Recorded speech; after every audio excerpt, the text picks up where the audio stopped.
Okay, we got Skinny Vinny back for a second time, Tommy Guns. and soon to be part-time engineer here. Yes, Help me sir. out with the multicam, Yes, sir. and you can rap now.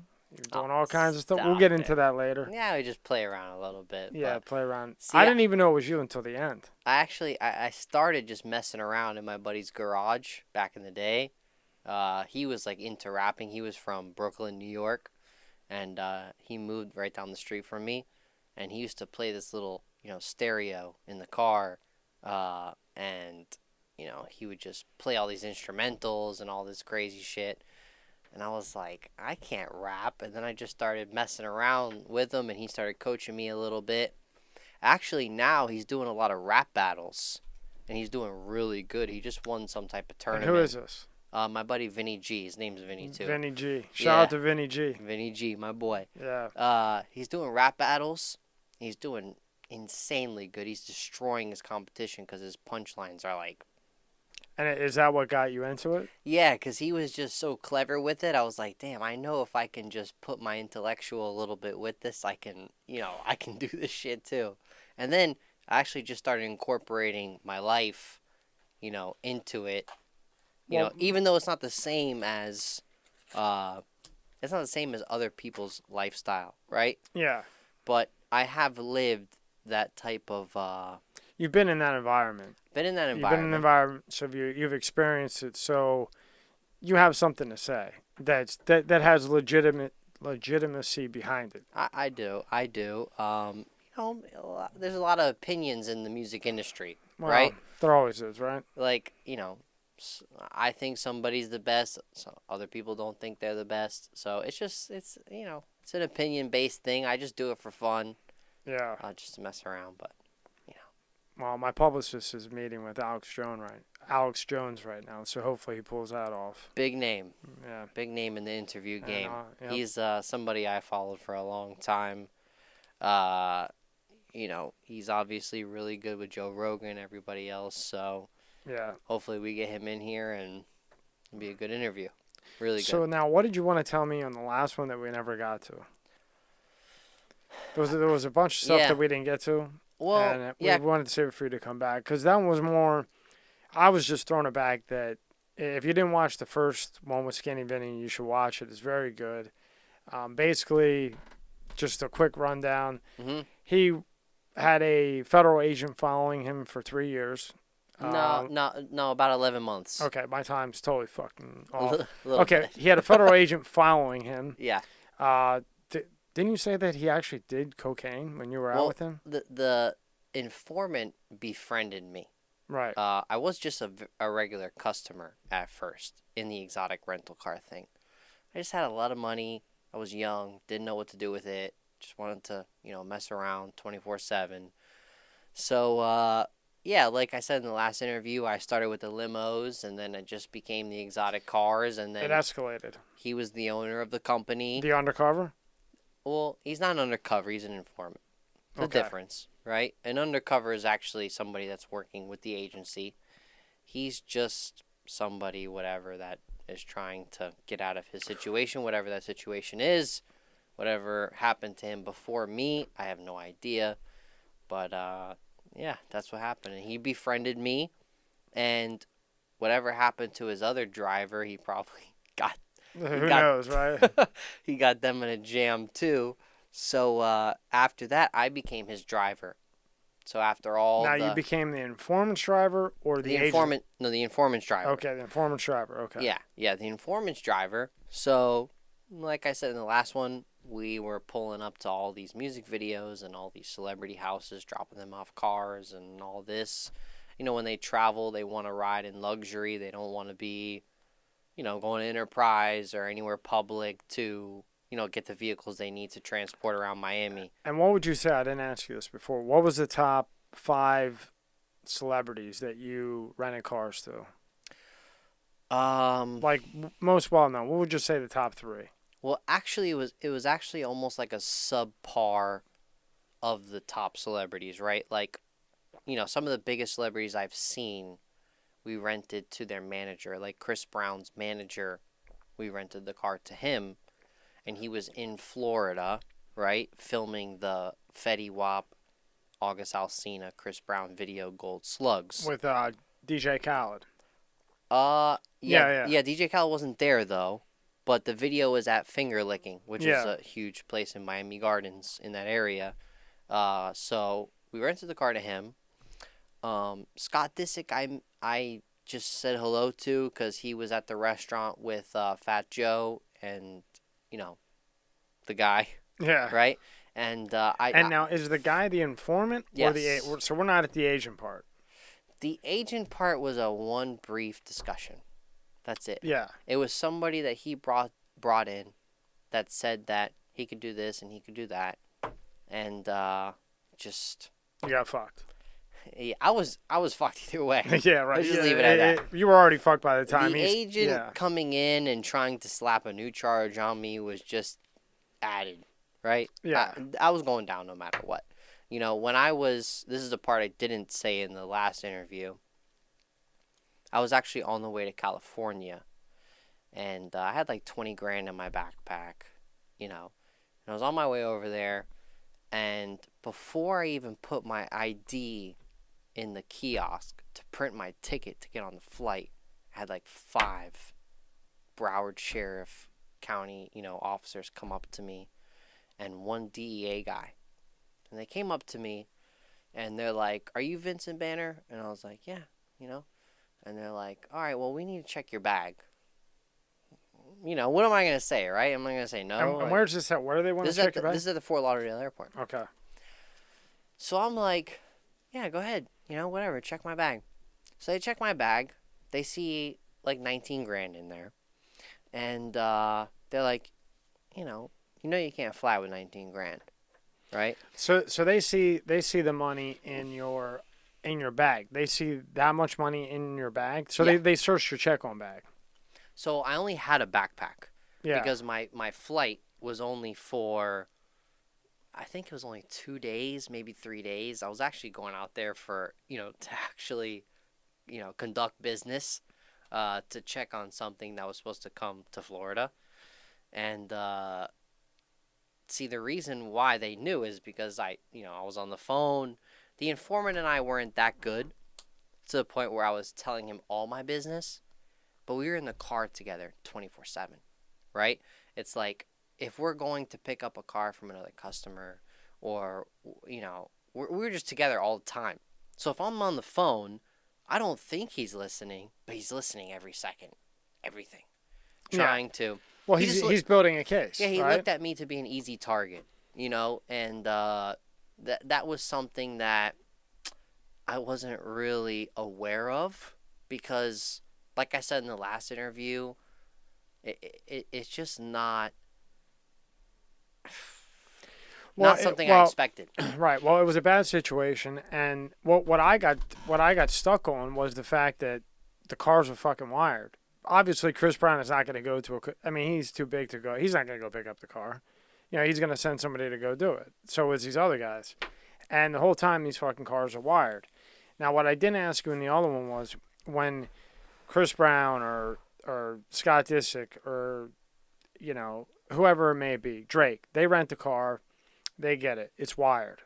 The exotic car is wired. Well, now, can they use that in court or they can just use that to build the investigation? Well, they can always use it in court. I mean, anything they use in the investigation is the same thing as using it in court, right? But a judge would have to sign off on that, wouldn't they? To put a wire in a car? no, because it's at the company's own discretion. They can do whatever they want. They own the cars.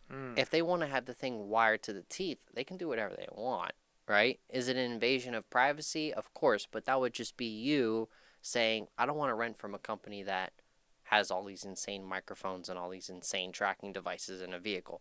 But every single rental company has tracking devices on the vehicle because if somebody decides to run off, I don't know if I told this story in the last interview, but no, I get that part, but I'm talking about where they're wiring what they're saying. Like when you hand Drake's manager the papers he's got to sign to take that car, right? yeah. Is there some fine print there that says in some way, shape, or form that this car is wired up, mic'd up? Now, in the fine print, there's definitely probably, look, we're tracking every move that you make. to make sure our car is protected, but not the microphones. So they could consider we're tracking everything.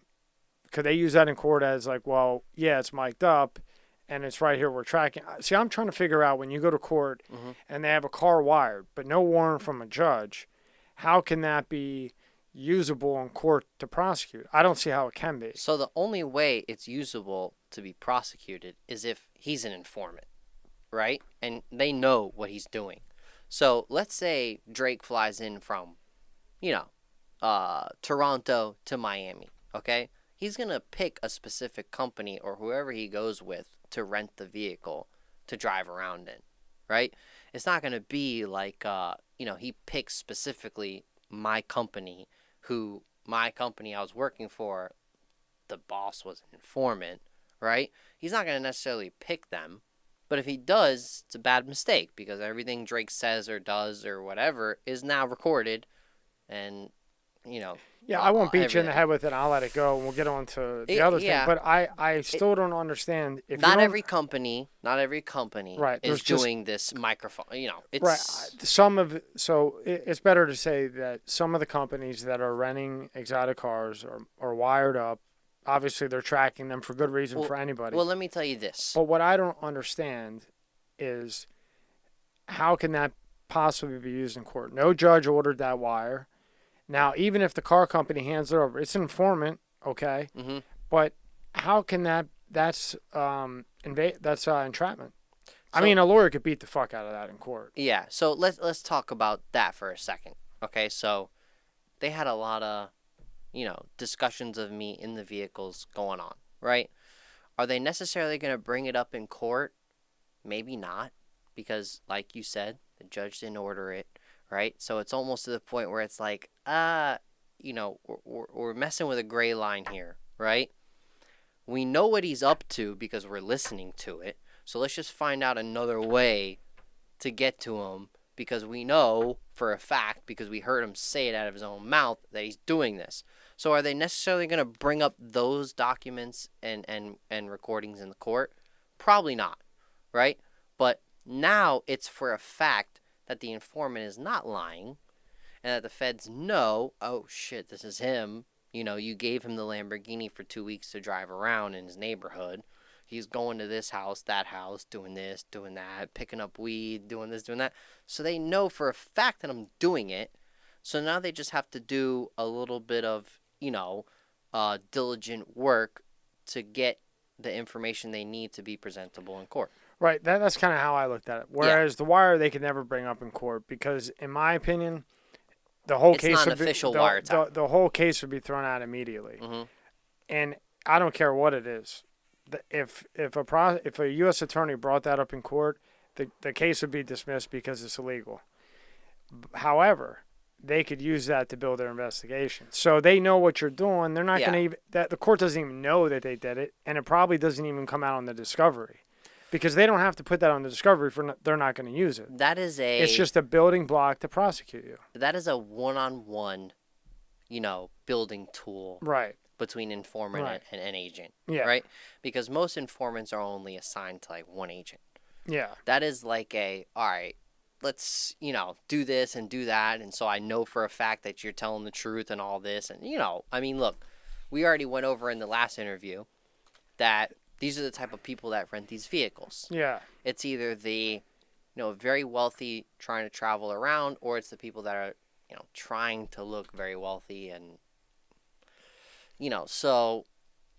Yeah, we ended, if you're going to rent an exotic car, don't say anything stupid. Yeah, and let me tell you something. The two biggest guys in that industry were both informants. Yeah. Okay, let's just look at it like that. Yeah. And I was working for both of them. Right, because you never would have known that they are, right? Because of the connections that they had to these, really serious, industry people. You never would have thought to yourself as you're working for them, like, damn, they got caught up in a case like 7 years before, and they're still cooperating. It just doesn't make sense to me as a young 21-year-old kid who's just trying to live the life of fame and money and luxury and whatever. Right. I'm just chasing the dream. Right. They're already past the dream and past all that, and they're now just like doing whatever they have to do to survive. Right. Me, I'm doing whatever it takes to get there. to And get what to I that level. also didn't ask you in the other one was, what did the two people that you worked for, right? What did they do that got them? What did they do that they turned turncoat, or they turned informant? Mine was just some type of fraud investigation, some I type mean, of the guys that you were working for. yeah. What did they do hmm specifically that made them turn rat? So one was some type of fraud thing, some you know, I don't know, the tax something in that area, and the other one was an absolute, mob boss in the Russian field, and gave up a bunch of people to, and obviously if you're hearing me, you know who to look for. Yeah. Okay, all I have to do is type in Russian informant car luxury, and he's the first name that pops up. So, yeah, I mean, those are the two people I was working for at the time. I already knew who Manny, or I already knew who he was, Hmm. right? But It's public record, isn't it? it is public record. But you just don't want to be the one to say it. Yeah. Yeah, of Yeah, course. I get mean, it. I get it. supposedly he fled to Russia with like $8 million. So Yeah. I mean, You might want to walk out of here. I mean, or the hope is to but get home. I'm just not that type of person. Yeah. I don't like to. I like people to just do their own research off of what I'm saying. Yeah, and they can figure out for themselves. Figure out for yourself what I'm saying. Everything is there, right? Mm-hmm. So the two people that I was working for, they were one of the biggest in the game besides, South Beach Exotics, which is definitely one of the biggest in the game, for sure. And yeah, man, that's what it came down to at the end. So, back to the question you said. I want to Chris. while we're on that quick though. Okay. So when this was all done, the guy that was an informant, what did he end up? The Russian guy, if he's here, is he here? No, well, the Russian guy had nothing to do with me. Okay. He was just a partner. Okay, he was a partner. Okay. Yeah, in like what we were doing because he had access to like 30 heavy cars. Did he get time? Well, he's way past that, right? He's probably an informant for life because of everything that he's ever done. He was a real serious cat. Real serious fucking dude, yeah. What So- about the other guy? How much time did he get? I couldn't even tell you, man. Yeah. I mean, I don't know if he's just, working for the fun of it or working to still get out of his situation, but he was the one that was, putting me away. The biggest one. Yeah, so, a guy like the other guy that we were working for who has like 30 cars and has been through all that, I mean, he doesn't need a guy like me, even though like maybe some people think it's that serious. Other people are like, oh, how'd you even do Fed time for that type of stuff, right? It's like, he had enough going on with enough people. He had like 4 Lamborghinis and, like 3 Rolls Royces and Wow. 4 Bentleys and just overkill. He had like $8 million worth of cars you're talking about, so you got to have some serious connections to put all that together, Right. right? It's like even some of the richest celebrities and athletes and whatever, not all of them have $8 million worth of cars, Right. Yeah, no, I got mean, you. just think Yeah, about yeah, it, right? it's- It's like, It's it's overkill. unless like a guy like Floyd Mayweather, who's Yeah. got like 3 mil or 50 Cent, or people that got like these $3 million Bugattis on top of the other cars they got. Well, DJ Legato, who's in tomorrow, Yeah. and who was also in with Tony. I'm gonna kill his name. He's gonna kill me. Verdugio, who took over Rhino. DJ Legato did Floyd Mayweather's birthday party a couple months ago. Okay. So we'll get to talk to him a lot about that. Nice. All right. So go ahead. Sorry to interrupt you. No, so back to the question you asked me about the biggest celebrities I met and whatnot. The Chris Brown music video shoot was definitely a great experience. Pulling up to Nobu and dropping the keys off, Scott Disick, Fat Joe, whatever. I think the third best, I think you asked me for my top 3. The third best experience was when Remy Ma got out. She did 6 years or 7 years for whatever she did in New York. She got out, and her first music video was a music video shoot called Hands Up, Hands Down. Or was it Doors Up, Doors? I think it's Doors Up, Doors Down, right? So they needed a Lamborghini with doors up and doors down, right? So we brought that to the shoot, and that's when I got to, actually see everybody in the music video. Remy Ma, Erica Mena, Fat Joe. What happened? Did Remy Ma get locked up again? Did she violate? I have no idea. Because she came out, Fat Joe signed her. She came out with a couple of bangers. Mm-hmm. Kind of, no offense to her, but kind of trying to get on the Cardi B, Nicki Minaj train. Well, she was before the Cardi B time. Yeah, but she was competing with Nicki. Kind of like a Lil' Kim. I think that she had really good lyrics. Yeah. But it's not just about lyrics in that game. It's also about delivery. It's also about flow. And Nicki just had it all. Yeah. And I think Remy Ma was a really, really good artist. Like, definitely. She's got awesome lyrics. Yeah, awesome. Because she has a great team behind her as well. Cardi B blew up like a motherfucker. Yeah. The same thing. She had the people behind her. She had the look, the swag, the people behind her. So I didn't know a lot of women could relate to her. You know what I mean? I didn't know who Erica Mena was. I don't know who she is even now. She married somebody before Little Bow Wow. I can't even. Oh, okay. I know who it is now. Maybe. I don't even want to say because I don't want to be wrong. He definitely has ADHD. He's all over the fucking place. I keep meeting people with ADHD. It's fucking killing me. I don't know what the fuck is going on with this processed food. But this ADHD, I mean, they're trying to kill us with this processed food. I mean, you're around somebody like that, it's like a fucking fly swatter. Like a fly's flying around and you're trying to like kill it, and it's here, it's there, it's everywhere. We're talking about that glass, the mic. Before I can even finish an answer about a mic, they're asking about the arm bar. Before that, while I'm answering about the arm bar, that's a Kobe bobblehead. Well, then you just asked me about the fucking arm bar. This ADHD. This processed food or whatever the fuck they're putting in is fucking people up. So you know what bothers me the most about the ADHD, and then we'll get back to what I was talking about, is the fact that I can't, tell a full story without your attention going away. Because I'm the type of person where I like to finish a story. I like to, I build the story, the first, the middle, and then the last, and you have to hear it all to actually understand and comprehend what I'm trying to tell you. And then, it's like you just veer off and you go do this and go do that as I'm telling the story. Like, I won't even talk to people unless they're looking at me, because or if I don't have your attention, I'm not gonna waste my time. Oh, I get it. I'm the same way. 100%. I'm not gonna waste my time because if I'm actually wasting my breath, which I don't do a lot, to tell you something, I want you to hear it. It's because I care about you. I want you to hear my point, or because I want to get my point across. But if you're not listening, or someone listens half-assed and you're trying to make a point to them, then it's very irritating. Yeah, because it's like, I'm not going to sit there and try and listen to you if I'm on my phone or I'm on whatever. I hate that. I'm going to say, give me 1 second, let me finish what I'm doing. I'm going to put my phone down, and then I'm going to say, tell me how your day was, or tell me the story. Right? I'm not going to do that. I'm not going to, yeah, go ahead, tell me. Tell me what you're trying to tell me. Yeah. Scroll to the Instagram. Well, this day and age, good luck finding somebody that isn't doing that on their phone 24/7. Yeah. You know what I mean? That's far and few between. Yeah. So, back to the story. So, I pull up to this music video shoot, and Remy Ma's dancing with this girl, Erica Mena, in the Lamborghini. So, I have no idea who she is. But Fat Joe is connected to her because of her past relationship or whatnot. And, I Googled her after, and she's on a couple reality TV shows and things like that. So, that was a really good experience because I actually knew. I was like, wow, this guy actually is connected with some people.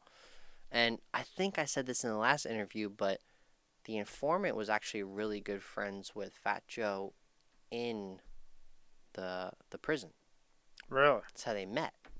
Fat Joe and the informant met in prison? Because Fat Joe did a couple months for tax evasion. I don't know if I'm putting his business out there like that. Well, it's public anyway. It's public record. Yeah. But like we said, I don't like to do that type of stuff. But he did a couple months for tax evasion, and that's where he met him.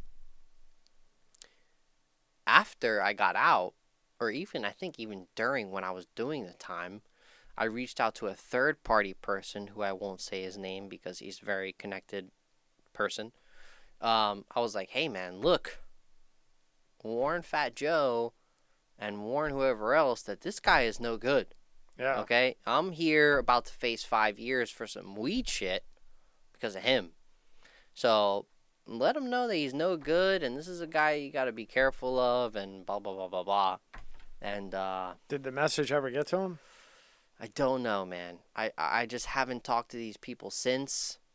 And, if I ever ran into them again, it'd always be good energy because, I just kept it solid with them. And, And then at the end, the charge had nothing to do with any of the fucking car shit. It was weed, right? yeah, nothing to do with any of that. I mean, the cars are just kind of like a add-on, right? I mean, did they initially try to charge you with something with the car? What did you actually do? No. You didn't do anything.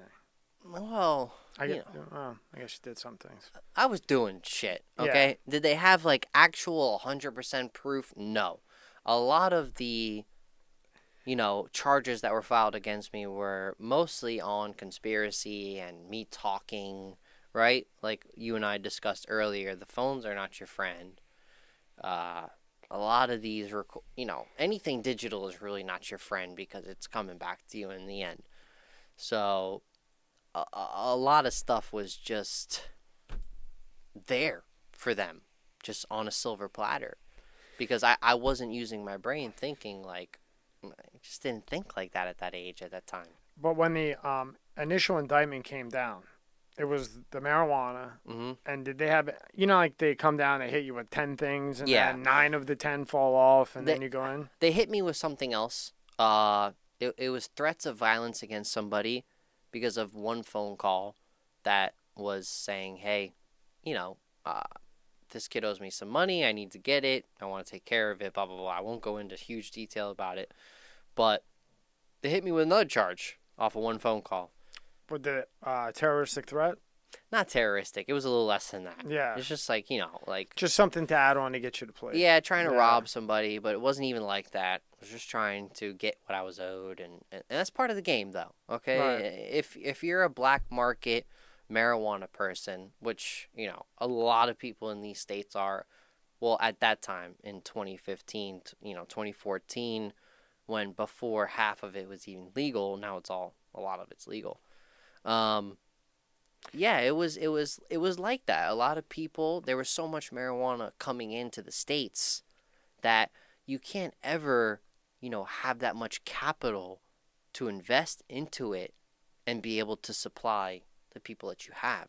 It's like when 100 pounds is coming in, which, by the way, everybody in the black market already knows, it's nothing. It's $230,000 for 100 pounds. For 100 pounds. And then if you sell it, the actual weed, not the oil. Yeah. If you sell it in wholesale. Yeah, you make 30 grand off of. So you spend 100,000, you make 30,000. No, you're spending 230,000. 230,000 to sell it for 250,000. Let's say, right? Fuck that. But the thing is, like I just said, nobody's gonna put up 230,000 to make 20,000, and the people that are growing insane amounts of weed out there understand this, right? They understand, look, you need to trust people. You need to give them credit. We are growing these plants out of nothing, out of seeds in the ground. Right? And we just need to front people. We just need to put people on credit. Whatever. So a pound of weed, if you break it down... It depends. Okay, so what's the most... Let's say I want a high grade, like a good grade indica or sativa, or even a hybrid. Whatever. What's the one? Sour diesel? Isn't that a hybrid? Okay, whatever. Depends, yeah. I got a lot to teach you. Yeah, I don't know this shit. Yeah. Okay, so like a good high quality weed. Mm-hmm.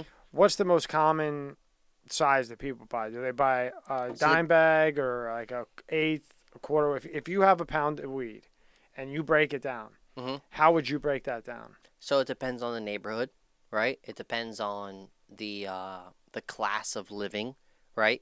The lower class of living, they break it down very small.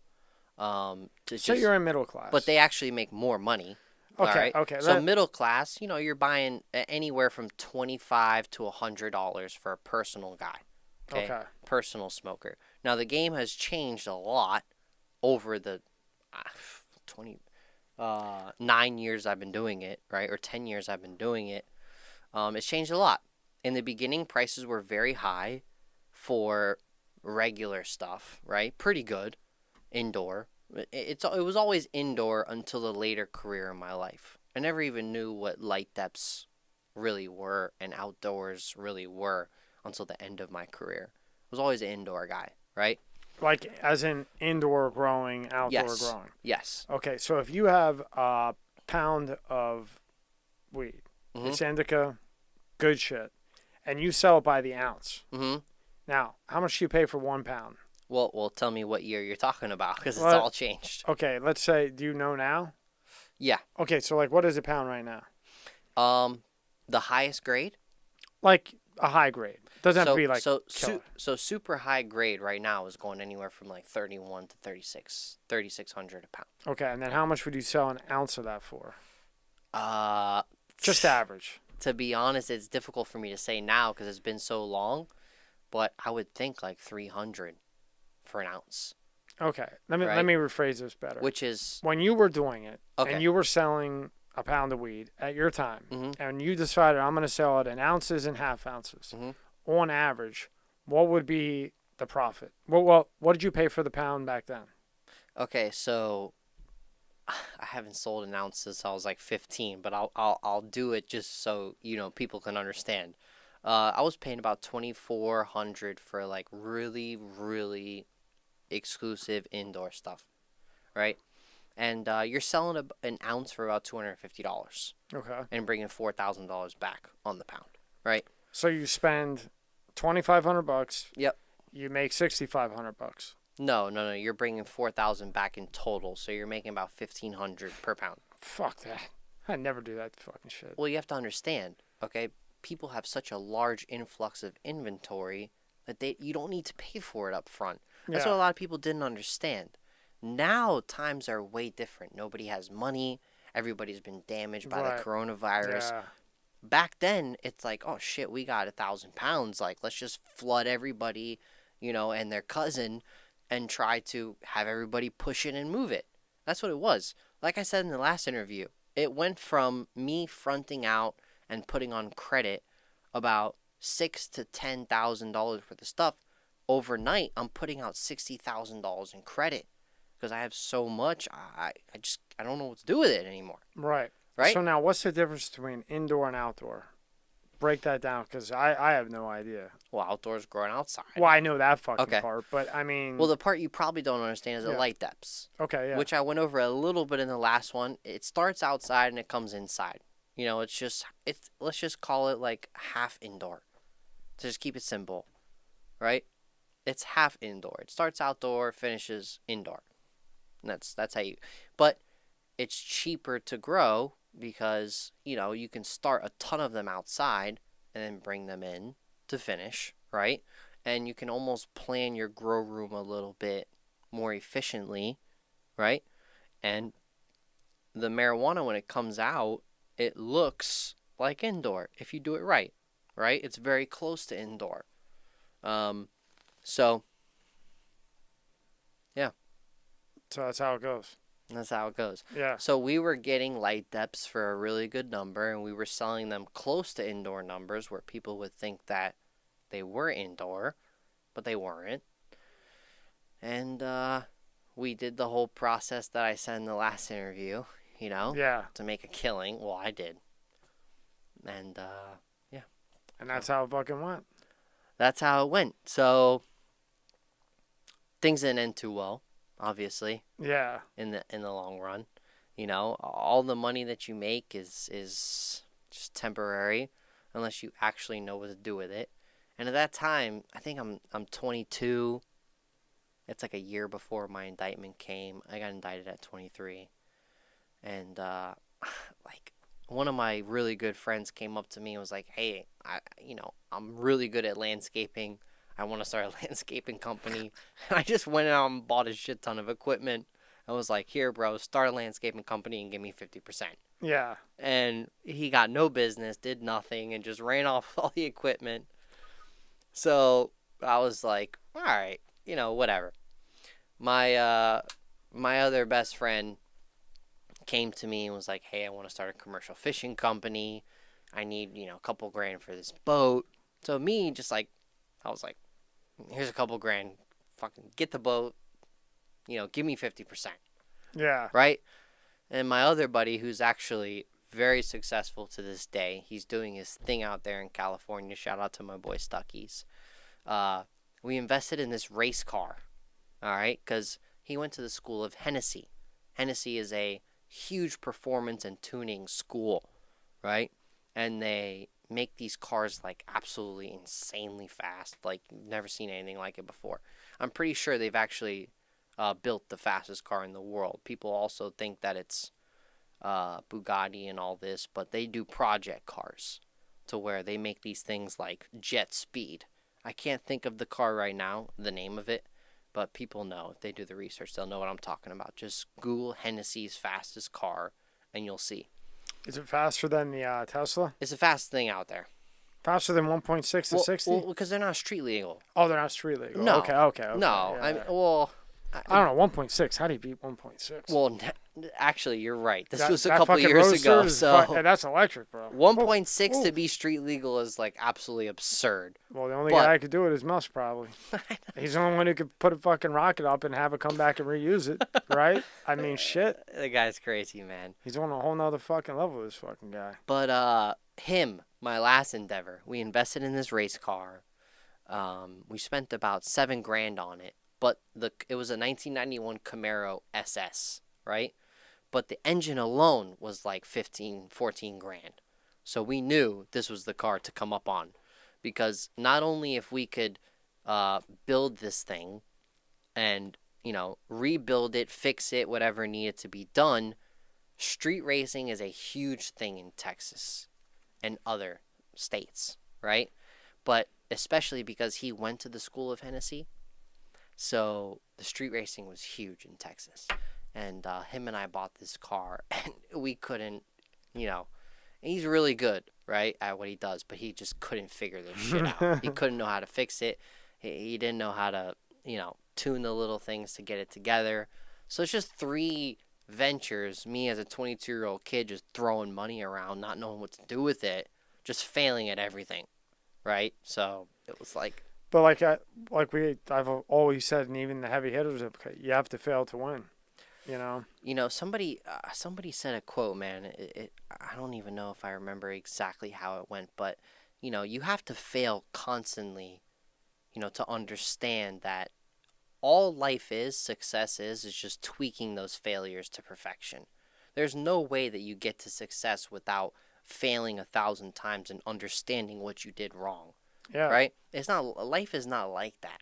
Well, I mean, I had Joshua Segman in. He's huge. Mm-hmm. I mean, the fucking guy has black card only parties.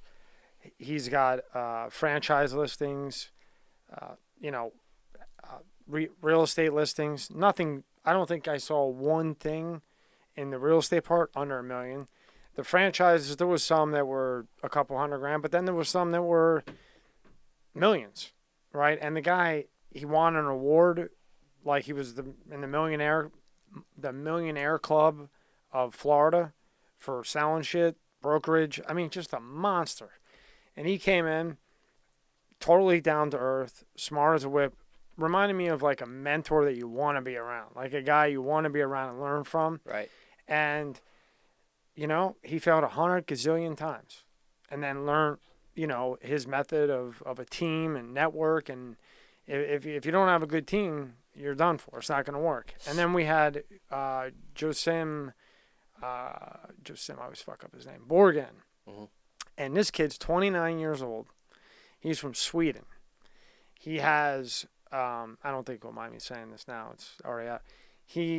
His company that he created or created with partners owns the land that Michael Jordan's restaurant's on. Which one? The one over here.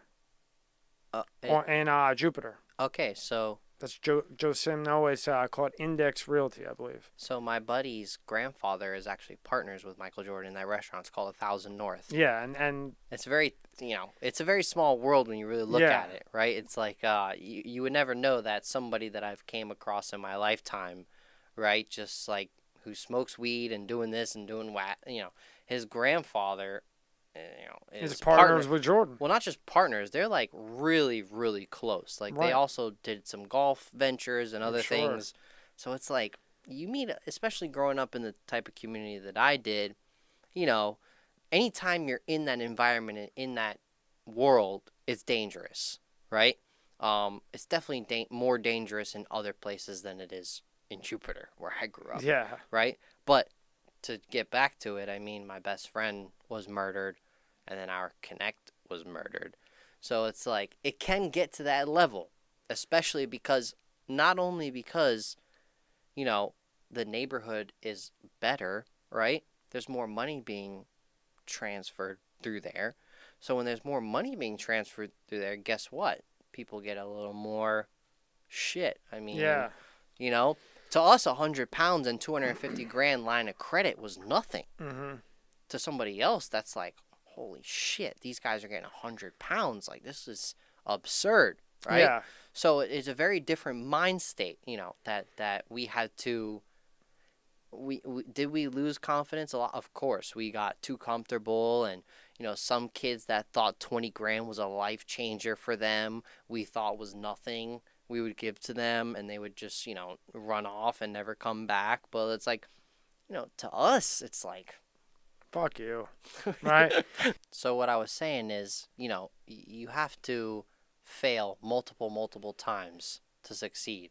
And like I was saying about networking with these people that I never thought that I would end up bumping into, right? You just have to keep going, because life is going to hit you 1,000 times before you actually pull through that one time. Like, my venture of making, all this money happened in literally 2 days out of 8 years that I was doing this. Okay. It just changed in 2 years. So, it's that one opportunity, that once in a lifetime chance. If you're there and you're focused and you're passionate, it just comes to you. You jump on it and you just go, and when you're there, there's going to be bumps there.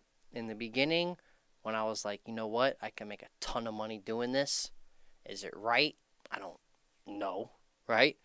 But I just jumped on it, and I just kept going, and then maybe karma hit me. I don't know. I think I said that in the last one. Maybe because of the way that I was making the money that I was, like, karma just came back and bit me. Well, and too, now in legal life, you can apply the same skills that you did illegally to legal. It's the same thing. There's no difference. It's just one's legal and one's illegal. You know what I mean? I believe so, but I also believe that some legal corporations can't hire people. Well, that's ridiculous. I think once you do your time, that should be it. It shouldn't be, unless you murder somebody or rape somebody. If it's a non-violent crime, where a victimless crime, I think that once you go do your fucking time and you do your probation, that's gone. Because now when you go to get a fucking job, you want to vote, if you want to get a gun, you want to get a condo. Mm-hmm. You're not getting a condo. Your felony could be for something not stupid. It's a felony. That's how they have it labeled, but not something that should affect you being able to have a place to live. So you're paying for that felony forever. No matter how little it is, it's just ridiculous. Now that you see these marijuana shops all over the place, mm-hmm. how do you feel that now it's legal and you did basically 5 years for it? There's other guys doing 10. How does that bother you that you did this time and now it's all over the place? Or do you look at it as, well, it got me out of that life? Fuck it. Fuck whatever's legal, whatever isn't legal. It happened. It made me a better person. Here I am. But there's got to be a part of you that is like, motherfucker, this is bullshit. You know what? When I was in there and it was becoming more and more illegal, that's what I thought. But when I got out, it was like, you know what? I wasn't doing anything by the book. So even if all these other companies are illegal, they went through all the processes they had to do to become legal, right? I was never doing anything legal. So do I say to myself, like, oh, man, it's legal now, they shouldn't have gave me all that time? No, because it wasn't legal at that time. Everything I was doing was illegal. All the money I was making, I wasn't paying taxes, right? When you're out there spending, $10,000, $15,000 a night on cars and hotels and clubs and whatever else I was doing, I can't even remember because I was smoking so much and drinking so much. It was to the point where it's like, no, I don't look at it and it's like, damn, they got me because it's so legal now and it wasn't then. It's like, no, the time was illegal then and now it's more legal now. And as the time goes on, it's going to be even more and more legal, right? Because marijuana is less dangerous than alcohol. By far. 100%. I don't care what anybody has to say. I think the only bad factor, and I can say this because I've been smoking since I've been 14 years old, okay? And I stopped at 23 when I went in. So there's no, you can say whatever you want about my opinion, but my opinion is based on my, experience and my facts. Yeah, right. Only thing it did was demotivate me a little bit. Yeah. Now, were you smoking the sativa or the indica? Well, at that time, there wasn't like. I think we talked about this a little bit on the last interview. Yeah, a little bit. You don't really ever know in a black market state what you're getting, right? Because, they might know the strain, but when it comes down the telephone line of here, you never know. Yeah, unless you're getting it for the person that picked the shit, you don't know what it is. In a black market state, people are just trying to smoke weed and trying to get high. Yeah. I don't even think they know if they're having the energetic or the down effect. Yeah, they're just smoking something. Yeah, they're just smoking something. So. And then you went from the dry weed to the oil. And we didn't get into that much other than you were selling it. So you were... I think we did a little bit. I told you how I ventured. My buddy from Colorado introduced it to me. Like vaping it? No, not vaping. Vaping came after. Okay. This was strictly just... Oh, the rock. Yeah, we did go over the rock. Right, the hash oil on the little parchment paper. Yeah, remember we pulled up the picture of it? Watch that video. No, I don't remember, but... Yeah. It's down, I think it's 38, number 38 or something like that. It was a little bit earlier on. Okay. But we didn't get in... But you did make vaping oil, right? So, before carts were actually carts, that's what they're called now. Which, by the way... You're referring to cartridges like the Juul cartridge or... It's like a Juul cartridge, yes, but it's already, packaged, ready to go. And by the way, if anybody's listening to this, be very careful about the carts that you're buying and where you're buying them from, because there's a lot of black market people putting a whole bunch of crazy shit inside these carts to try and profit more, right? And just be careful, because it's, way worse than what I was doing as far as, selling people weed with no THC. Yeah, I want to get into that because I don't understand that, but I want to finish about you going from the weed to the rock. We did that. And I don't mean that rock. I mean the rock weed. Yeah. What do you call that? Hash, right? Well, hash. That wasn't my industry though. What's the rock thing called? The rock thing is called hash, but that wasn't me. Your yeah. No, I was using butane to actually extract everything and make it almost close to a liquid, but it came out in a waxy form. Right. So now tell me how you took the plant and turned it into an oil that you could vape. So I think we went over it a little bit. You basically just stick it in this giant tube, and this tube has a little hole at the top where you just shove the butane in, and the butane freezes the weed as it comes down, almost acts as a pressure chamber, like a sponge, and it's squeezing the weed into a liquid, into a pan. You put this pan in what's called a vacuum oven to get rid of all the toxins. Most of the toxins, butane evaporates at room temperature, but you don't want to have, excessive amounts in it either, right? So you put it in the vacuum oven until it's, good to go, and then it's good to go. That's it. So it's butane and the bud. Now, that's it to me. Right? I'm a biologist that's watching this, okay? Yeah. That's what they're called, right? The study of plants, the study of biologists, I believe. That's a very good question. A botanist. I'm sorry. I said biologist. I've been drinking a little bit, people. I'm sorry. And I'm just a fucking moron because I don't even know. A botanist, I think they're cutting up bodies and shit and I don't know, sending their arm for a test or something. No. What's that? Like a Lorena Bob, cut his cock off. I would think that's. I think it's a mortician. I think it's that one's mortician. Yeah, or I've never heard of any of these fucking words. Well, actually, no. That's a. It's great. I'm interviewing people and don't know any grammar. Yeah. The autopsy people, whatever they. I don't know the correct term for them. Okay, so whatever the word you said is. So the botanist probably is looking at me like you're an idiot because I was just a, small guy trying to venture and do this thing myself. Right? So I didn't know the insane amounts of things that they know now, right? Especially because they were doing it in California and Colorado legally. So I was taking a legal venture and using my own illegal resources to try and, get it done. Mm-hmm. So I'm probably talking like a nut job. They're probably like, "Oh my God, you were doing that." Yeah. But it was as safe as I could make it. Nobody ever was harmed or anything like that. Everybody loved it. So yeah. So you were using just basically butane, the bud, a filter, and boom, you have the oil. And the vacuum oven to And the get rid of vacuum- everything. To get rid of everything. Yeah. And then, did you ever test the purity, or it just looked right? And, No, you need a laboratory to do all or you that. get a guinea pig to test it. I would Yeah, assume. pretty much. I just vacuumed it to the point where there was no more, insane amounts of weird bubbles and everything coming out of it, where it was just, which is the only way to tell in a black market state, unless you're going to, like, hey, send your stuff to a laboratory in California, and they're like, fuck, what's going on? So, like, what is California doing differently that you didn't do, or you don't know? Just the amount of technology that they have, the level of machinery that they have to remove the toxins and do things like that.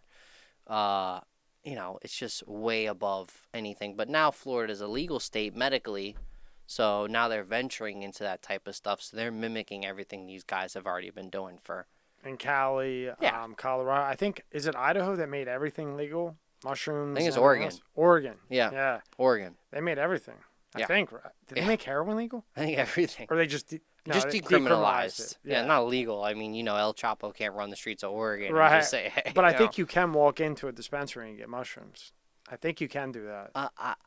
I don't know about that. I doubt that, but maybe you're right. I can't say yes or no, but that would be a little bit nuts. Yeah. But I think they're just decriminalizing it because, they're wasting space in the jails for all these pointless little possessions, which is just pointless. It's like you catch somebody with an ounce or two, like, first off, they're not a heavy hitter on the street. Okay, so why are you wasting jail space for somebody who's not a heavy hitter, right? To be honest, the sale of drugs and everything like that, unless it's like a hardcore drug, I don't think they belong in jail, right? I mean, drugs that ruin people's lives, is different. But you're talking about, like, possession of marijuana and possession of, mushrooms, and these are not really things that are ruining people's lives. So if you had to guess, what do you think? Do you think the shrooms are legal in, what is it, Idaho? Oregon? I think it's all decriminalized. I think everything is. We can look it up. Yeah. But, I think they mimicked, what is it, Peru? Do I want to say Peru? Oh, no, Portugal. Portugal, that's right. Portugal has the same system. I know a lot about Portugal, but you probably know more because you know this. So I think everything's just decriminalized. Now, it's not legal to distribute and whatnot if you're not a government, entity. But I believe that it's all just decriminalized. So if you're walking down the street and you got this and you got that, they're not going to waste their jail space for you. I just think that the government had a plan to, throw all these people in jail for as long as possible. And now that they're out of land and out of space to throw these people, they're kind of coming up with a new plan, Okay, well, now on November 3rd, 2020, voters passed a ballot initiative in Oregon that made magic mushrooms legal for mental health treatment in supervised settings from February 1st, 2021. So that's a brand new law. That's only a month old. So I believe, and when they mean, special settings, right? They mean that under doctor supervision, under prescription. So right here, can right? you sell mushrooms in Oregon? Here's what that actually means. While voters in Washington, D.C. have pushed through a ballot initiative to decriminalize the same substance, Oregon will be the first state to allow regulated administration and use of the drug. So it'll be the same thing as any other prescription. So it's basically it's in a medical marijuana. So you can walk into a store and get it. Which, let's be honest, right? Under supervision, they're going to give it to whoever wants it. When I was selling the hash oil to people, right, in my 20s, early 20s, I was actually saving a lot of lives because in my, neighborhood, there's a lot of money that's going around. And what do kids that have a lot of money do that have no, no drive and no hunger to, Drugs? They do drugs. Mm-hmm. And guess what they're doing? What's the most addictive is the pills. Mm-hmm. The actual things that they are prescribing, from these pharmacies, the roxycodone, the oxycodone. I've seen more lives damaged from the roxycodone than anything I've ever experienced in my life. Even the heroin with the fentanyl? Now, the heroin and the fentanyl wasn't huge. Yeah, that was a game changer. And now they're using, what is it, carpal fentanyl? Oh, it's like real crazy shit. And now they're putting, from what I hear, is they're putting it in, like the Xanax tab you get on the street. They're putting it in the Oxycontin. They're putting it in fucking everything, even weed. So, it's a dangerous game right now in the black market. It definitely is. But I've just never seen, because I'm the early 2000s era, right? I don't even know how old I was when I was 14. Yeah. I was born in 1991. How old was I? I graduated in 2010, so let's just say like 2005 to 2010 to be safe, right? It was a pill era. It was all these people getting addicted to these crazy, pills that are ruining their lives, like left and right. It's like there's no stopping them once they're on them. The oxycodones, the roxycodones, the Xanax. Okay? The Xanax is just like, I don't know how this thing is even prescribed. I've either, taken one. If you have a drink with that, you're going to do something fucking crazy. Now, it's a very tolerance type of drug, right? But I've taken one Xanax, and I tell you, I've never taken one ever again. I was absolutely obliterated from this thing. Like, I was just like, holy shit, how do people take this? I didn't remember anything that night or anything the next morning. I've heard it. I've seen it. I was staying with a buddy one night, and he took a couple Xanax and a drink, and it was like 3 o'clock in the morning. I go, where the fuck are you going? He goes, I'll be right back. Went to fucking Walmart, stole all kinds of shit. The cops come to his house the next morning. This time I got nothing to fucking do with it, man. I got nothing. I'm here. That's a first. My location's on. I was fucking here. Don't even come to me on this. Of course they came to me. But, because I really didn't even know what the fuck he did. Yeah. So, long story short, they take him in. He comes back out. I won't say his name, but I said, what the fuck did you do, bro? Like, what the fuck? And he's like, I don't know. I go, there was 10 cops at the house when we woke up. What did you do? He says, I don't know. I says, that fucking Xanax, you dirty motherfucker. I don't know. I blacked out. What do I do, Tommy? What do I do? I said, well, don't fucking do drugs, you idiot. Yeah. I've never done any hard drugs. Fuck, I'm scared of that shit. I'm scared of it too. I've done, one time. I do want to do. I'm on the brink of mushrooms. DMT. Well, we had. I'm gonna do DMT. That at last some point. interview we had, yeah. I just got to get my balls a little bit bigger. Me to do too. It. I do too. But I'm gonna be beta 2 because I'm gonna make beta 1 do it. Make sure he's still sitting there. I'll be beta like 16. Yeah, you'll be 16. Now, why were you saying that? I saved lives. No. I think we were going to that. No, I agree that you saved lives. There's no doubt about it. 2 things I want to ask you. One, so how do you fit? Not that anybody's going to listen to it and do it because there's too much money being made. Like we were talking about modafinil, how that went from $30 to $1,200 for 30 tablets from the pharmacy. Wow. Because it takes away from Adderall, Ritalin, antidepressant medications. Then you can offer this one drug that is non-addictive, been around since 56. Nobody's ever died. You can't overdose on it. It's impossible. And they realized over time that this drug does a number of things. So I've said it too many times, so I'm going to speed talk. ADHD, social anxiety, if you can't concentrate, depression, recovering from alcohol, getting off cocaine. This has all been proven to work. So the FDA comes in, or the big pharm comes in 2002, 2003, $30, 30 tablets. Now you go $1,200. Well, the reason for that is because they don't want that out there. Because if that's out there, that can cure all this, and that kills the Adderall. That then if you ever want to get off of Adderall, you need a benzo so that you don't have a massive withdrawal. Benzo would be Xanax, right? Klonopin, Librium, whatever it may be. And then you get off of that, and then now you're depressed because your serotonin's all fucked up. So now you're on Lexapro or Paxil or whatever, and then your dick doesn't get hard because you're on Paxil, and now you're on Viagra. So it's all like a chain event where they could give this one drug that can fix it with no side effects and done. Boom, bada bang. Right. But they don't do that because they want to make money off the tier. Yeah, they've So, already established all these companies. Is there any way to fix the shit? I think Trump was on his way, but I do not believe now. that as well. You know, it's just like they've already had this plan set in place for so long that it's the point where, you know, they didn't even need to come out with oxycodone. They already had oxycodone. Yeah, well, like what the fuck You is just the threw point? a fucking R in front Why of it. did they? Because it's more similar to heroin. See, than I always anything. thought that the Roxy was the generic. If you ever ask anybody on the street that understands these pills, they're gonna say oxycodone is synthetic heroin, because it is, right? So you're talking about a drug which is very controversial, which has been controversial since, you know, people say the CIA has been smuggling this heroin back into our country, whatever they have to say about it, right? It's the most addictive, physically, mentally, everything. I think cocaine's right under that.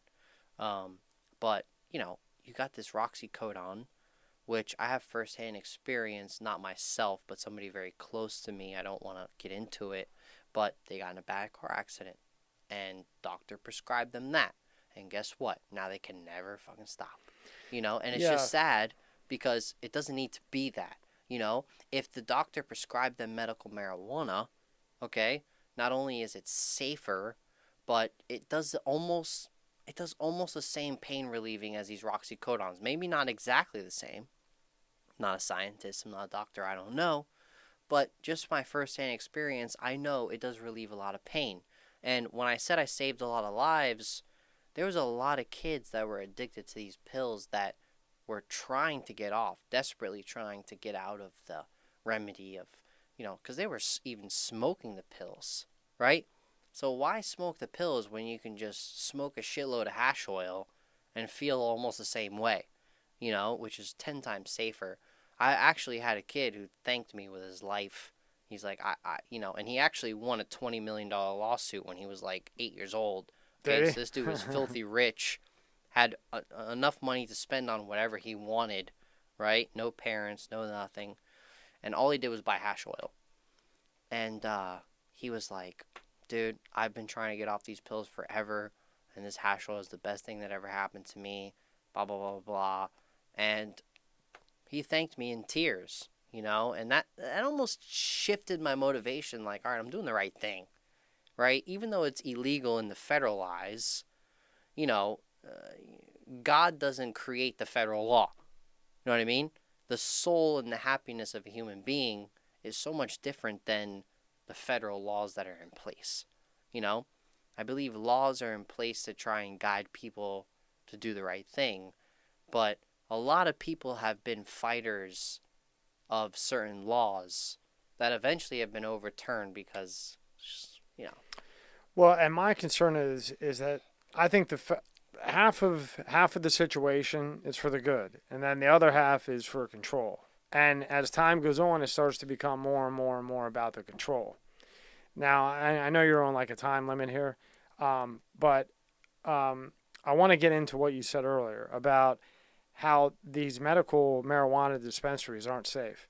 How the fuck aren't? I thought they were regulated. I understand that the feds haven't made it legal federally. Do you see that coming anytime soon, or they're just gonna tiptoe around this? Let's go back a little bit. Yeah, sure. Because we got all these corporations that do all this shit to get around federal regulations. Okay, look at Volkswagen. They faked some emission test for, and what was that documentary called? I saw it. It's on Netflix. I think Dirt. Go ahead, tell me about it. Damn, I keep talking. I have to look it up, but it's like, you know, Volkswagen comes up with these fake emission tests to pass California's regulations because they started this whole thing, right, on all these emissions.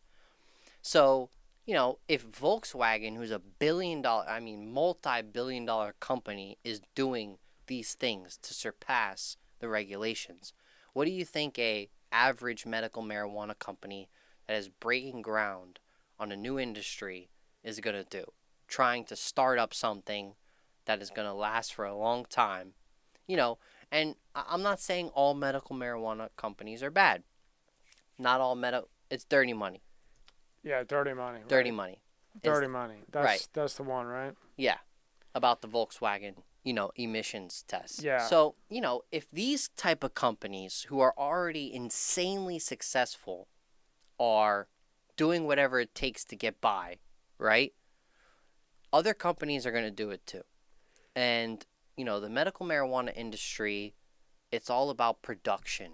It's all about meeting the demand. If you don't have enough marijuana there at your facility, they're not going to come, right? If you don't have enough variety, if you don't have enough flavors, if you don't have enough this, if you don't have enough that, they're not going to come to you, right? So I believe that these companies are doing whatever it takes to get these varieties and get these flavors no matter where they come from.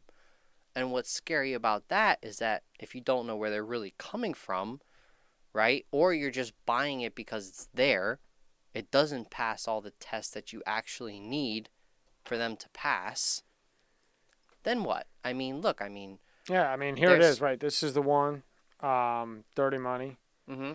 And they got away with it. You know what I mean? I think this is one with Volkswagen. They got away with it, and guess what? They got fined, just like every they got giant fined. company. Yeah. They just get fined. That's about it. And they have it's pennies to them. They walk away, and that's just the end of it. So, as far as the medical marijuana industry goes, it's we need to get the cheapest product for the best price, just like the streets are. So it's hard to say that these companies are getting top quality product because they're really not.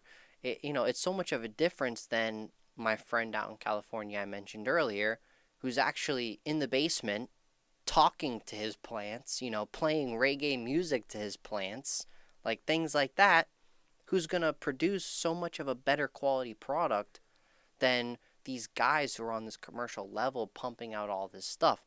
Now, there's a lot of medical marijuana companies out there that have the access and the capital to buy the best of the best, and it doesn't matter to them, right? But the companies starting up, especially in new states and all that, they're going to have a rough time. They're just going to be buying whatever is there, and whatever is there is not always good.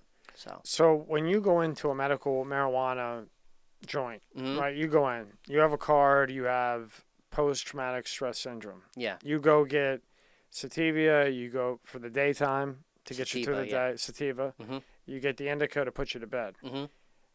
Well, when we were talking earlier, that might not be sativa in there. Yeah, so it's just... But I thought that they don't have to test the shit. They don't have to do it. They can just... I think they do their testing, but I think a lot of it is just like what you want to hear type testing. But they pay the tester person off, or no, because they don't have to show you the lab results when you're going in there and buying $50 worth of weed. Oh, so nobody comes into these facilities and says, "Look, let me get the lab results on that $50 worth of weed I bought." Absolutely not. Wow. They don't have to disclose that to you. No, not to me, but there's no regulator that, like, if you have I had a bar, mm-hmm. a couple bars, I would have a health inspector come in, test the water, see how clean it was, this, that, the other. They don't have anybody coming in there testing, is this really sativa? Is this really indica? Is this really even fucking marijuana in here?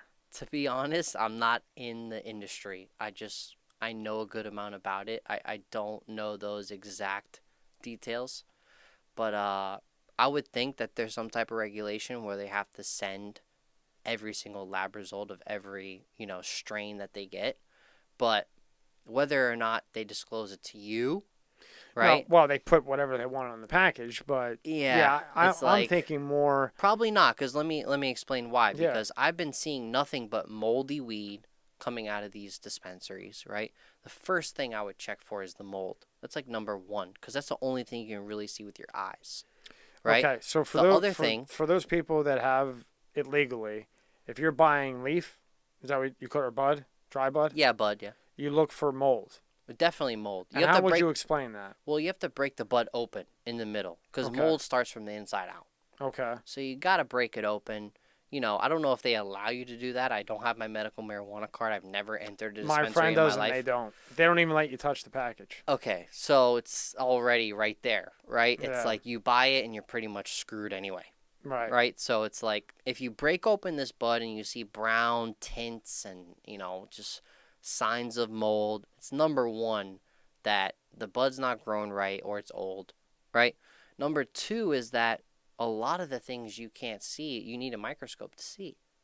The bugs, there's little tiny bugs that are running around these plants that you can't even see, right? And if it's bad enough, you can almost see with your eye if you really pay attention. You got little spider mites running around in your weed in your jar From a medical dispensary. from a medical dispensary. So, Holy shit. yeah, so to me, it's you have to trust the brand. You have to trust the company.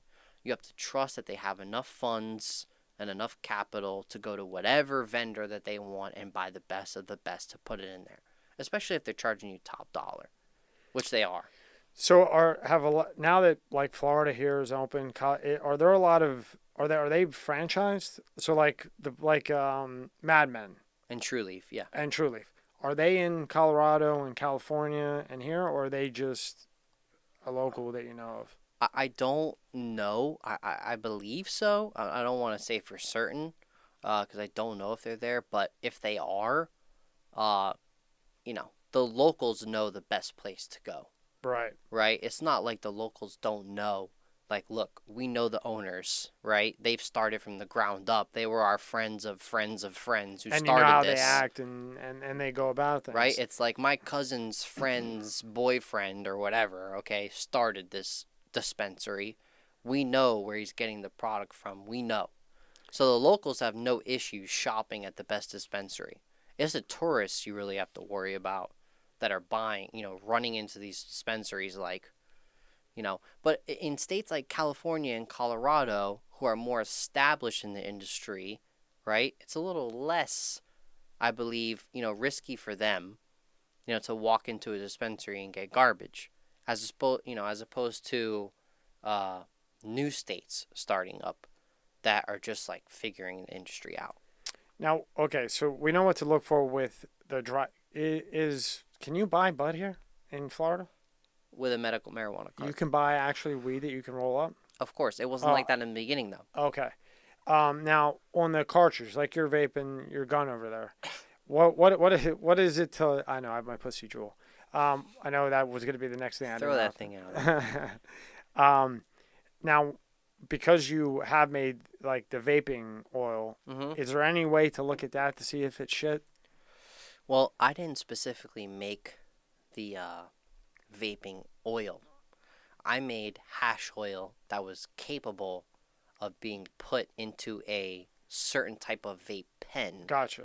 which was different. It was called Juicy J made a song about it. I can't believe my memory is so bad, man.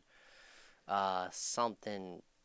Oh, It doesn't matter. But is there anything to look for in that? it does matter because it was like the start of my era. I have to remember this thing, man. It's gonna kill me. It's absolutely. Do you want me to look it up for you? I'll do it for you. Would you like me to look it up, Skinny Vinny? While you tell me what to look for in the cartridge, You might have to. I'll look it up. Well, the scary thing is you can't look for it.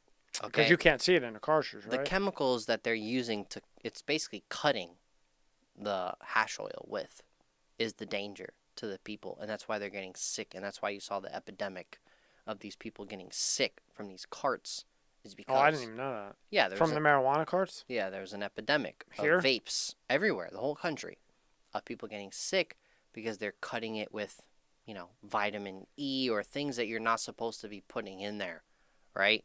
I think it's vitamin E. I don't want to overstep something I'm not an expert in, but Excuse me. Who's sang the song that you're dying to know? Juicy J, man. All right, keep telling me about the Trippy cartridge. Stick. Is that Trippy it? Stick. That's what it's Okay, called. so we got that taken care We of. got it taken care of. I just remembered it. So the Trippy Stick, when Juicy J first came out with it, we were getting those. Okay? Basically, it was just a top that you screwed off, and the bottom you screwed off, and you throw the hash oil in there. There was a little coil that heated up, and the hash oil would burn. Mhm. Okay? Not like anything like the carts are today. Right? Yeah. They're all vapor battery powered. These were vapor battery powered, but they had a coil that actually lit up, and got hot to the point where it would burn the oil to smoke. And then, Gotcha. yeah. So like that, like do you have to change the coil on that one? No, this is just Okay, but like like the bigger vapes that have the nicotine, you have to always change the coil. yeah. Is it the same type of thing? Nah, Similar? those coils, you can't change those coils. They basically just burn out. You got to get a new one.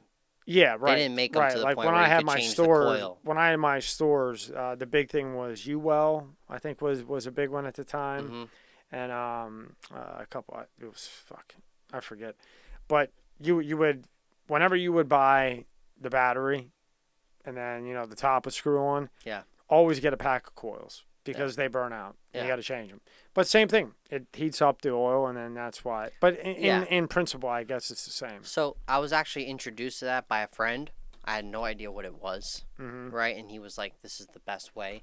So because I was advertising a new product that nobody really ever heard of in my area of Florida, maybe other areas, but my area, I would give out these things. I would give out these trippy sticks.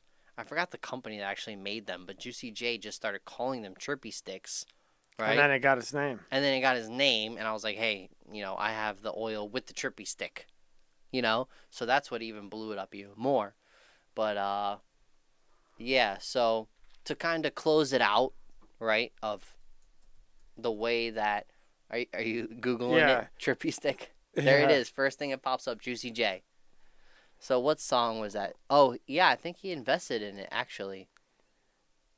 He's got vaporizers here, right? Yeah, he invested in the name. Oh, okay, Trippy Sticks. So this is trippysticks.com. There you go. Okay, so I see what he's doing. Yeah, so Trippy, whatever this is, Trippy Oil Pen or whatever it is, that is not what it was back then. When he first came out with the song, it was basically just a random company that started this. They were like the only ones with it, right?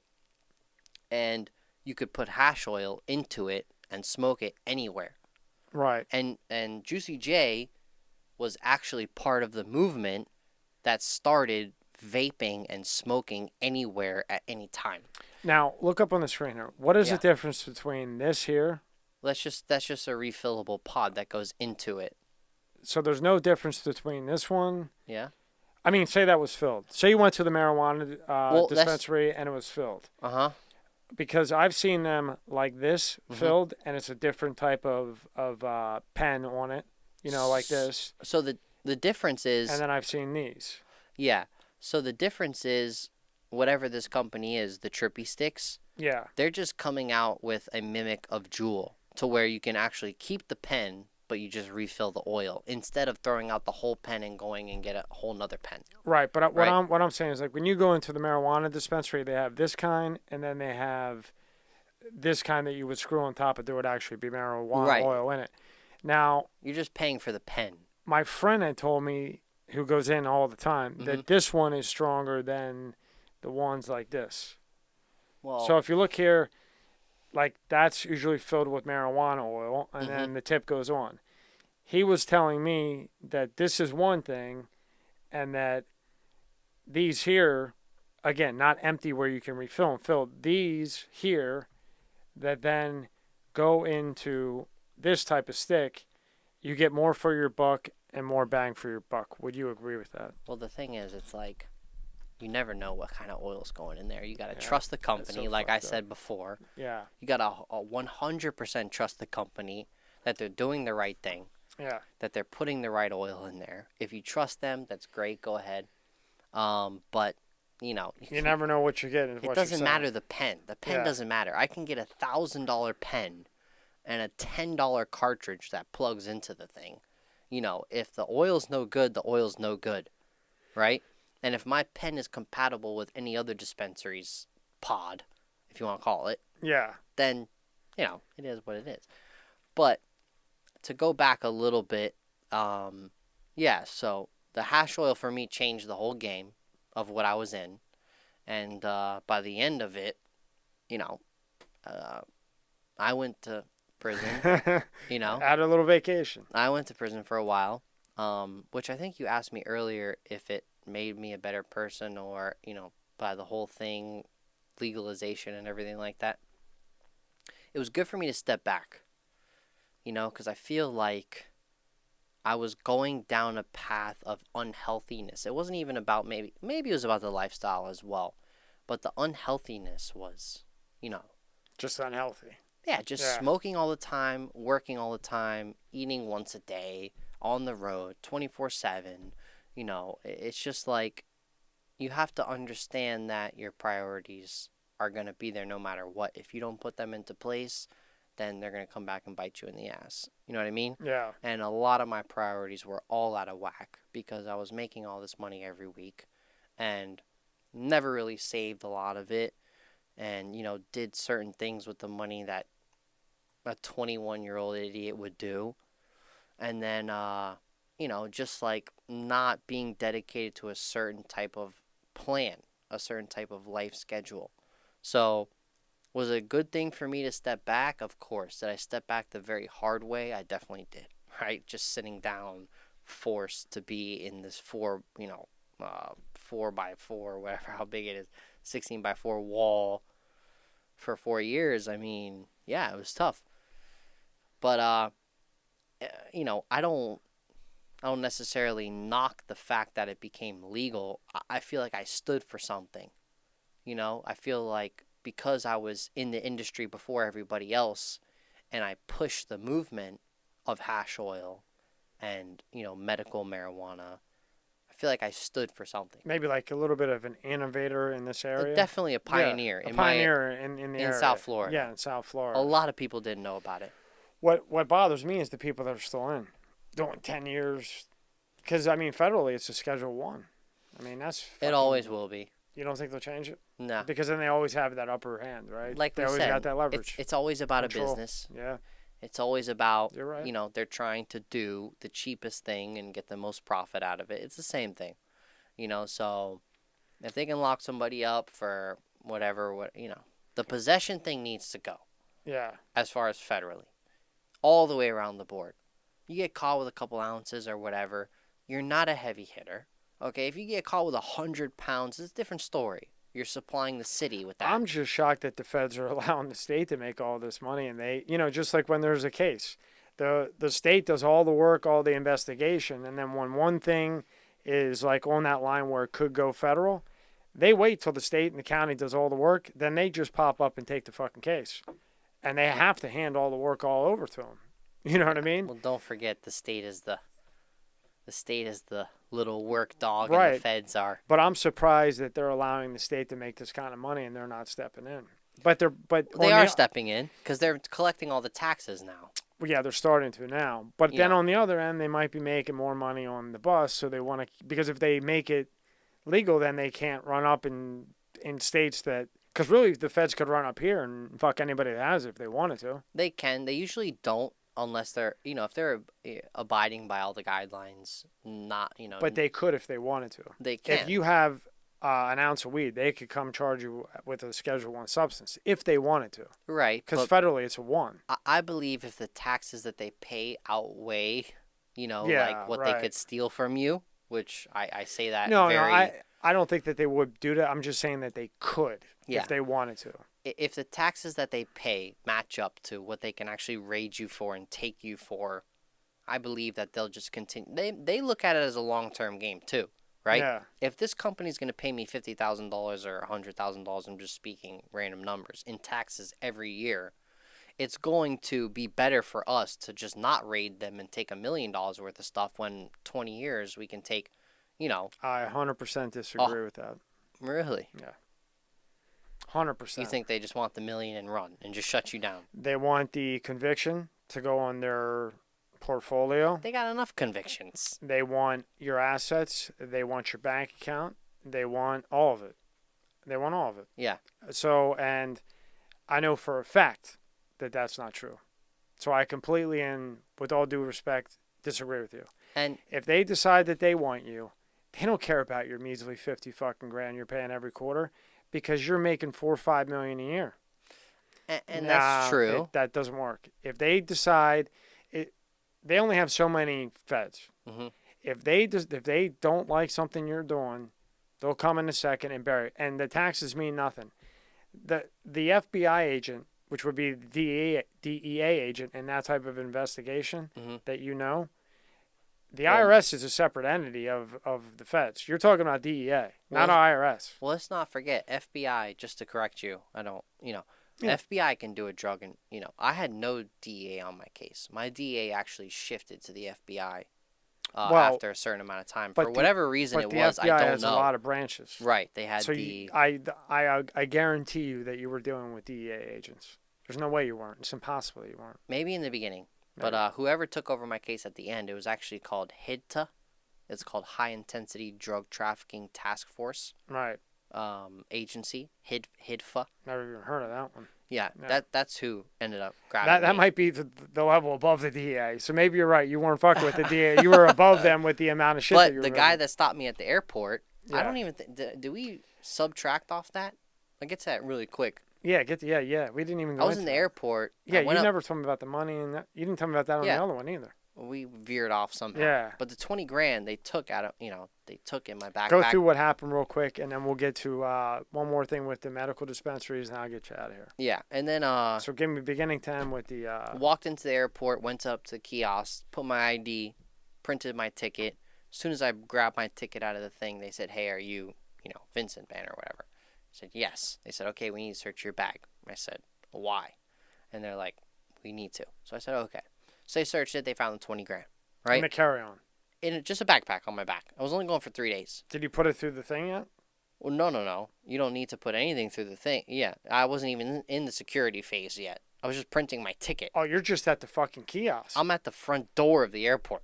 I know you just said that, but I Yeah. was like, I think he means. No, they Oh. didn't even get there yet. So Okay? they knew that you had the 20 knew- grand in your bag before you even walked in the airport. No, they didn't know if I had the 20 grand in my bag. They just knew I was going to California to do whatever, because the informant told them that. I see. Okay, because Gotcha. I told the informant I was going to California for a couple of days to handle some shit, right? He didn't know what, but whatever. So, yeah, they searched it. They found the 20 grand. They said, you can't have more than 10 grand on the plane. So I said, I know, I can have my girlfriend come pick up the other 10 grand and I can go with 10 grand, whatever. They said, no, stay here for a second. So they brought some drug dog over.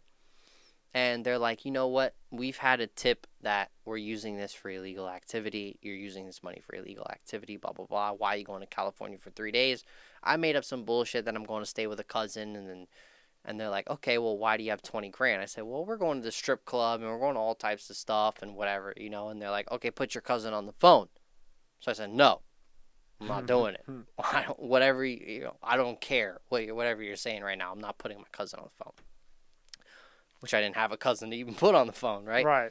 So I could have put on a friend and whatever, but I'm not going through all that bullshit. You don't have a right to do that shit. Do your investigative work and be an agent and figure that shit out, because I'm not putting him on the phone. So after that, he's like, okay, listen, I'm going to tell you what. I'm going to bring the drug dog out, and when he comes out here and he smells drugs on this money, we're taking it.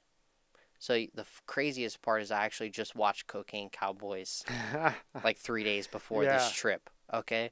And Cocaine Cowboys, a scientist gets on in the documentary, and he's like, 90% of dollar bills have cocaine residue on them. I saw that, right? I watched it like 2 Whether weeks how ago, yeah. true it is, I don't know. But I spit this fact right at him. Not Off bat. Not unbelievable. I said to him, do you know 90% of dollar bills have some type of drug residue on them? Mm-hmm. He said, I don't care.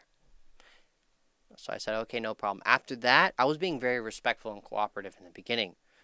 Do whatever, take whatever, I don't care. You have nothing. Just do whatever you have to do. I started to become a real dick after that. And I believe that instance right there is what led up to everything. So the drug dog comes out. They're counting my money out on the floor like a spectacle.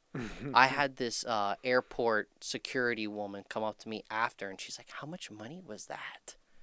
And I was like, 20 grand. She's like, oh my God. Right? And it was not really that big, but they were making it a show. Right. In front of all these random travelers and everything like that. Drug dog comes up, he sniffs the money, and he sits down, and he looks at the officer. So the officer says, yep, that's it. That's it right there. He smelled it. So I said, dude, you could have gave him any signal for him to just sit down and fucking look at you. What does that tell me? You know? So he sits down, he wags his tail, and by the way, he's wagging his tail and the money's fucking flying everywhere, okay? And he's like, yep, that's it. We're taking it. So I said, you're taking it? Wow, it makes no sense. You could have said any eye signal or any hand signal that I didn't see and had that dog sit down, and now you have all my money. He's like, look, we can either take that or we can take you to jail. So I said, okay, you know what? Take that. I'm getting on my flight. Have a good day. Right? So at the end, he said, I need you to sign this form. It was a confiscation form, some type of evidence form that they were taking it for investigating. So at the end of it, this is the funny part. At the end of it, he says, I look forward to investigating you. The DEA agent, the only one that was there. Yeah. And I looked him in the eye and I told him, good luck. And I got on my flight. Yeah. And I swear to God. So you did make it to Cali. I did make it to Cali. Yeah. I swear to God, he had a vendetta out for me after that. Yeah. I looked him right in the eye. I said, good fucking luck. Not a good move. It wasn't a good move. Yeah. But I was cocky. Yeah, you're young, cocky, money. You know, yeah. You're like you're probably thinking in your head, I make more in a day than you make in a year. And, you know how and I've been dealing with these, which you I know, think is totally just regular fucked up. cops. Like I said in the last interview, the special agents and all that shit. I thought that was TV and whatever. I didn't know. Yeah. But they got to start paying these cops more. They're not all bad cops, man. No. And You they gotta- and I think a lot of them that do turn bad, the reason they turn bad is because you're not paying them. I believe that. They're risking their fucking life every day, and you're starting a cop at fucking 30K. Are you nuts? What the fuck is he gonna do with 30K after taxes? He's not gonna do shit. It just isn't right. And I believe, like, you know, the 20, 30-year pension program or whatever they got going on, they have to be there forever to make $100,000 a year and whatnot. Yeah. I mean, look, I believe they deserve more. Fuck yeah. Look, I've been an outlaw, we can say, my whole life. Doesn't mean I don't respect police. They save a lot of people's lives. You know, they do a lot of shit every single day, put themselves in danger with idiots that don't need to be doing the shit that they do, right? It's like, just take the time like a man or don't do whatever the fuck you were doing, okay? If you can't take it, don't do it, right? You're going to shoot it out with the police, you know. You shouldn't have done it in the first place if you have to do that at the end of the day. Yeah, you get that one bad one, and then they all get labeled. And 100%. a lot of them, even in the federal game, they're just coming and they're doing their 9 to 5, and this is their job, and they still respect you as a human being. And then they don't act like a fucking asshole, because at the end of the day, I'm a human just like you. I just fucked up. 100%. And there's a lot of federal agents like that and cops like that do the right thing, and it's a fucking shame that you're willing to now. I mean, they got to be turning. They're not in their grave, but I mean, they got to just be fucking. They're mind blown that now you want to give somebody $15 an hour at McDonald's, which I don't know what 30 grand equals mathematically off the top of my head, but I think it's Close like to that. 17, 18, 19 maybe tops an hour. Yeah. And the guy flipping burgers, you're making $4 more an hour than him, and you're risking your life every day dealing with you don't know who. That is fucking crazy. Yeah. He should forget about that $15 an hour bullshit and put that fucking money toward the police force, not lessen the police force, and maybe you'd have a lot of better shit going on right now. I agree. I also It's do fucked believe that they need a lot of military training. Yeah. Like, I do believe that, you know, you're putting an average citizen in the police force, right? Somebody that just gets up in the mornings like, I want to be a cop. Yeah. Then they go to the neighborhoods where these people have been living like criminals their whole life. Yeah. Okay? And they're not scared of shit to shoot it out with whoever, okay? And the cop has to make a decision on the spot, split second, whether this guy's going to try and take his life or not. Yeah. Okay? If you don't have that real serious training from like these Marine forces and these naval forces, you're you're gonna going to freeze up. shoot Mm-hmm. first and ask questions later. Yep. And then you're going to be a spectacle on the media of somebody that, you know, just took it to a level that didn't need to go. But you had to make a decision. It's a yes or a no. Right. It's not even like an in-between. And they in never that situation. backtrack. Like, how did this happen? They Like, okay, he went to school here. He It's went to non-profitable to how backtrack. much training did he have? Okay, because then the blame might go on them. Right. And not the actual person. So they just let him live in hell for the rest of his life for a measly 35 grand. It's fucked up. 100%. Which I was in prison with a lot of bad police officers, okay? People that did a lot of bad Yeah. shit, a lot of undercover raids, taking everything. The problem is But- that the good outweighs the bad by far, but you only hear about the bad, you don't hear about the good. Right. And it's a shame, and I blame the government for all of it. The bad has more publicity than the good. That's right. The good people forget very quickly, and the bad they remember Yeah, forever. a cop risks his life on a train track to save a kid. You hear about that for a day, it's gone. Yeah. A cop, Who kneels on somebody's neck and takes his yeah, life. you hear about it for a fucking month. The guy's life's ruined. He'll never get another job. It's more over. than a month. Yeah, I mean they're And, burning and, down and do you cities. really know the facts of the fucking situation? don't. You don't. No. You only know what they want you to hear. 100. That's And- everything in life. Yeah, you're absolutely right. We build off of what they tell us, Right. what they put in our textbooks in school. But we Yeah. won't get into all. No, the that's politics. for another time. We- There I go back to my mentors. Hopefully, I'm trying to get Joshua Sagman to kind of mentor me. Okay. Joseph Borg. These even just everybody in general. Legato. I mean, he's an awesome dude. DJ, you'll meet him tomorrow. when he Yeah, comes in. definitely. So now to get back to the end of my career, Yeah. I was in prison. Best friend was shot and killed. Said that in the last interview. Tragic for me dealing with that. That was somebody that best friend forever, partner forever, grew with forever. So, and then after that, I got home and I'm trying to live a normal life and normal job and not having to look over my shoulder and duck feds and all this. And then maybe a year later, our connect was murdered right in his driveway. He was shot 20 times with an assault rifle Christmas Eve Jesus. with his whole family in the house. He went to the gas station for whatever, came back, they were waiting, lit up the whole entire SUV, and he's gone too. So people can maybe say, because I'm not from the same community, I'm not from the same, era or lifestyle, whatever they grew up, it's all the same game. Doesn't matter if you're in a wealthy neighborhood or a lower class neighborhood. If you're in that lifestyle, there's money involved. And when there's money involved, there's danger involved, right? So that was something to me that actually hit me that I never understood before, right? And actually, especially more if you're in a wealthy community, because people have more money, so you're generating more money. And when you're generating more money, you make more money. And when you make more money, your connects are happier with you, right? And when your connects are flooding you with more shit, you're in more danger. So at the end of the day, that's what it came down to. So, at one time in my life, I had, I believe it was like a $630,000 tab with my best friend that I owed him for weed and hash oil. And I'm looking at this tab like, how the fuck did I get to this point? Did you have It's the like- 630 to pay? Well, it's It's on front. it's divided amongst the people that are working for me. Yeah. 60 grand here, 70 grand here, all, It's a 200 lot to grand. That's a lot to keep track of. And you're keeping track, but you also have to guard them, Mm-hmm. right? If somebody messes with them, now they're messing with you, And then messing with whoever and you're they're messing dealing with them. Yeah. It's just a train wreck Yeah. at the end of the day. It sounds like it. So, it's something I've been through, something I understand, and it's part of the game, man, part of the life. So But it's over and it's done with, and it's over and done with. it's over and done with. That's it. I'm just simple now.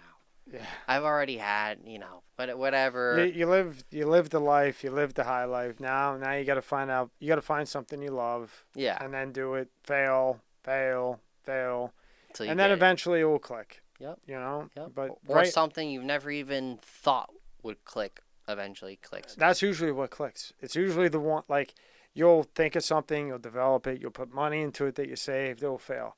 It will be the one that you think has no shot, but you're just you like it for whatever reason. So you put some effort into it and you subconsciously don't even realize how much effort you're putting into it. And it's the one that you think isn't going to bangs. It's just how it always is. It's the positive vibrations, man. Yeah. If you're always negative about your life, your situation, what you're going through, I mean, it'll never work out for you. Yeah. If you're stressed about this, you're stressed about that. Just reverse the roles. Imagine if you're locked up in a cell for 4 years and you don't have bills. You don't. It's almost like you want to get out and you want to have bills. You want to have a light bill. You want to have rent. You want to have children that you have to pay for. You want to get up and you want to I want to go work for money, not fold clothes for 12 cents an hour in prison. Right. Just picture yourself there, and then be out here. And I always reflect back because sometimes I forget what I've been through. So I'm like, you know what? Would you rather be looking out the window that's literally like the size of a cereal box, like wishing you were walking down the fucking sidewalk again? Like I was in, FDC Miami for 18 months, which there's no sunlight. There's nothing. I came out almost translucent. Is that like MCC? Yeah, same thing. Yeah. It It's came a holdover. I came out translucent. You couldn't even see. Albino? You could see my veins, like every color. Yeah. I'm pretty pale now looking in the camera, but Yeah. I mean, it was terrible, right? So I'm like, holy shit, man, this is crazy. Just walking down the sidewalk, going to the beach, you appreciate all these things. So just take a step back and just realize, like, there's people in other places of the world that don't have what you have, especially in the United States and other wealthy countries. So just be grateful for it. Look back, say, I've been through this before. It's not going to break me now. I've been jobless before. I've been broke before. I've lost a girlfriend before, right? You're going to get it back. All right? Stop looking. Dwelling maybe? Yeah, a lot of people live in the past, just like stop dwelling about what you're going through right now and just understand that you're going to get it back. It's just a cycle.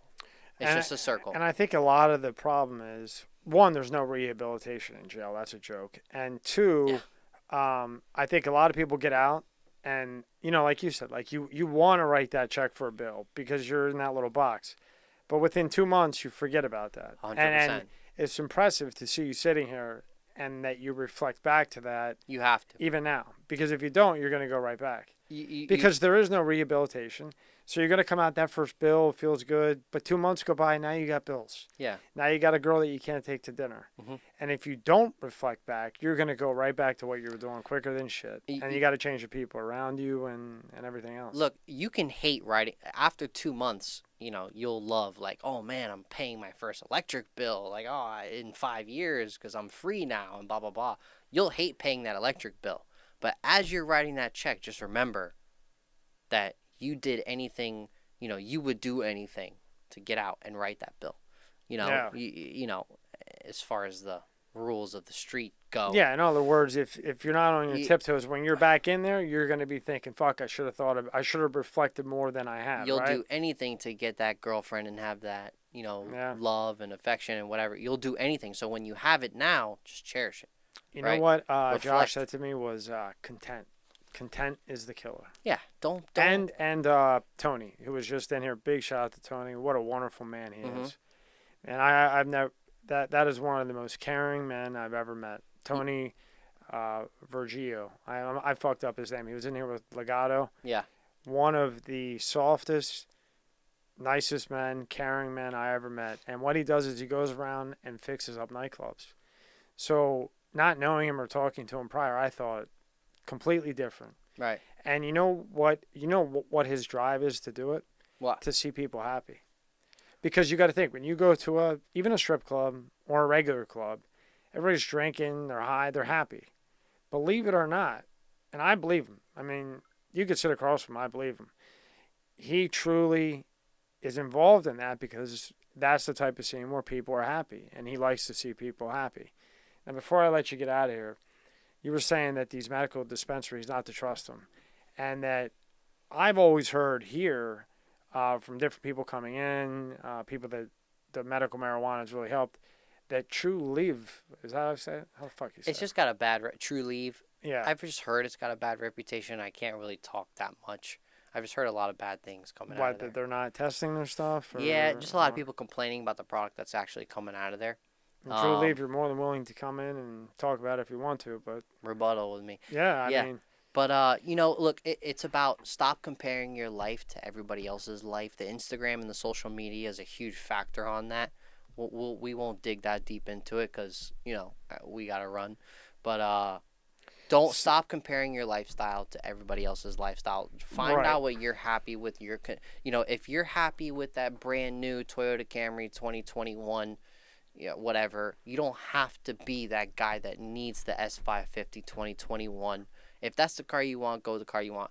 Stop. You know, a lot of people compare themselves to other people to try and maybe obtain the girlfriend that they want in their life or obtain whatever financial situation. And as we always say, it's not going to make you happy. No, just You're figure out what it is. You're constantly trying to fill that hole. Sit down, figure out what it is that you want, right? I don't need a mansion to be happy. I have a nice 4-bedroom, 4-bathroom, you know, big townhouse on the water, and I could live there for the rest of my life and raise my family there and whatever. You know, I don't, even though my whole life I had aspirations and dreams to have this mansion and whatever with the huge pool. What? Look, things change. It's not so important anymore.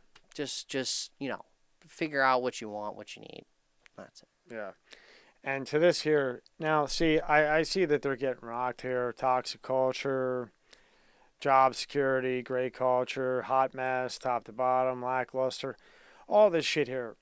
Now, in their defense, you know, they're getting blasted by some of these people, their employees. Who knows why they got fired?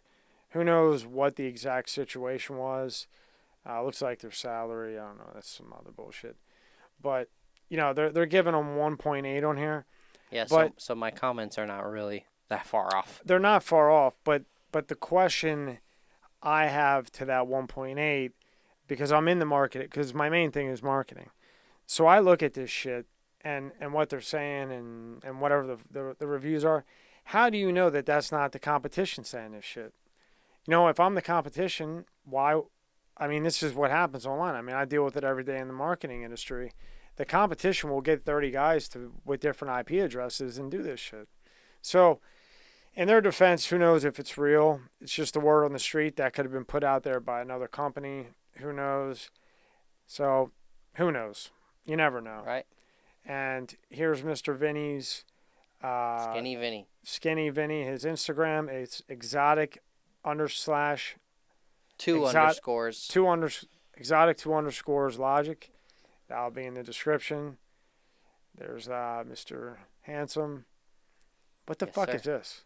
That's a gold money counter by Ben the Baller. Look Gold it up. money counter by Ben the Baller? Toy up, 24 karat, gold plated, man. He's actually making platinum plated ones too. Alrighty. Yep. Well, there's Skinny Vinny rock and rolling. I know he's got his phone on, so that must be he's got to go. That's our nice Ferrari. Ferrari looks good. That was a Ferrari show that I was invited to. My cousin and I actually invested in a Ferrari before I got out because we were going to try and start the exotic rental car thing on our own, and then we were like, you know what? Fuck this. We're not doing it. Too much to invest, right? Yeah, forget it. So look me up. With that, and Vinny, I will see you tomorrow. Yes, sir. We'll do that, and thank you for your time and coming in. I very much appreciate it. Always, love you, brother. Man. Always a pleasure. Love you, my man. You. All right. All right.